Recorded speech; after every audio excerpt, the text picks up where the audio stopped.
kawan-kawan semua jangan pergi ke mana-mana tak. Sebab Kids On Tu akan sediakan ada rancangan-rancangan yang menanti kawan-kawan semua. Dan sekarang ni, ada dua orang kawan kita yang tunggu tu. Kawan-kawan kat rumah tu pun mesti dah tahu siapa kan? Siapa lagi kalau bukan Alibaba dan Kasim Baba. Jadi kalau kawan-kawan semua dah sedia, jom kita tinjau dapur mereka. Kita tengok apakah resipi yang boleh kita sajikan untuk bulan puasa nanti. Jadi kawan, jom kita bersama dengan Alibaba dan Kasim Baba. Kids On Tu. Silakan. Mari belajar bermasak Sama Alibaba dan Kasim Baba. at Kids On 2.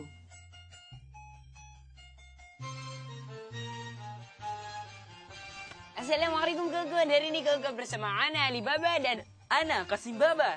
Masya Allah. Ana rasa gembira ini hari. Ente, apa pasal sangat gembira? Mesti mau ada apa-apa dari Ana ni. Macam mana tahu ni? Kita kan sahabat dari kecil. Masya Allah, betul-betul. Bagi sikit. Anda banyak bijak. Sebenarnya Ana mau ikan parang saja. Tak ada masalah. Ni Kasim Baba.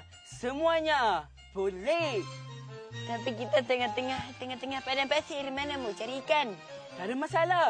Kalau kawan-kawan dan ente mau tahu, mari kita lihat bahan-bahannya dulu. Dan bahan-bahannya ialah kacang pi, cili benggala, timun jepun, biji kacang pi, serta kismis. Cara membuatnya sangat mudah. Mula-mula, kawan-kawan susunkan timun jepun menjadi bentuk laut. Kemudian, dengan menggunakan kacang pi, kismis, cili benggala, bentukkannya menjadi bentuk seekor ikan. Dan yang terakhir sekali, dengan menggunakan biji kacang pi, buatkan buih-buih di atas mulut ikan. Ikan pun bernafas, Alibaba. Senang bukan? Kita sudah jumpa ikan parang. Dan nama resepi ini ialah Sahabatku Si Ikan Parang. Baiklah, kita sudah jumpa kita punya ikan parang. Baiklah kawan-kawan, kepada kawan-kawan yang tak sempat salin, tengok ini dulu.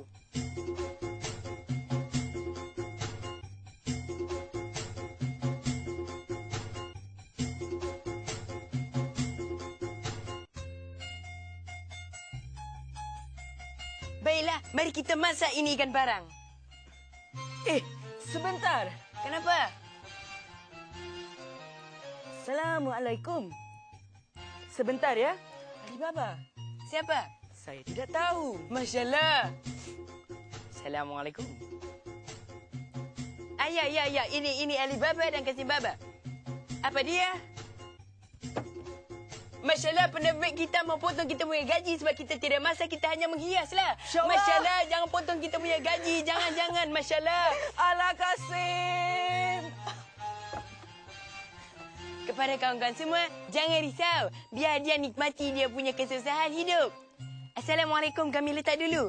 Pada kawan-kawan, kita jumpa minggu depan pada waktu yang sama dan juga hari yang sama.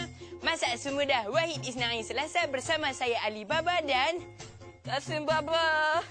di Kids On 2. Assalamualaikum.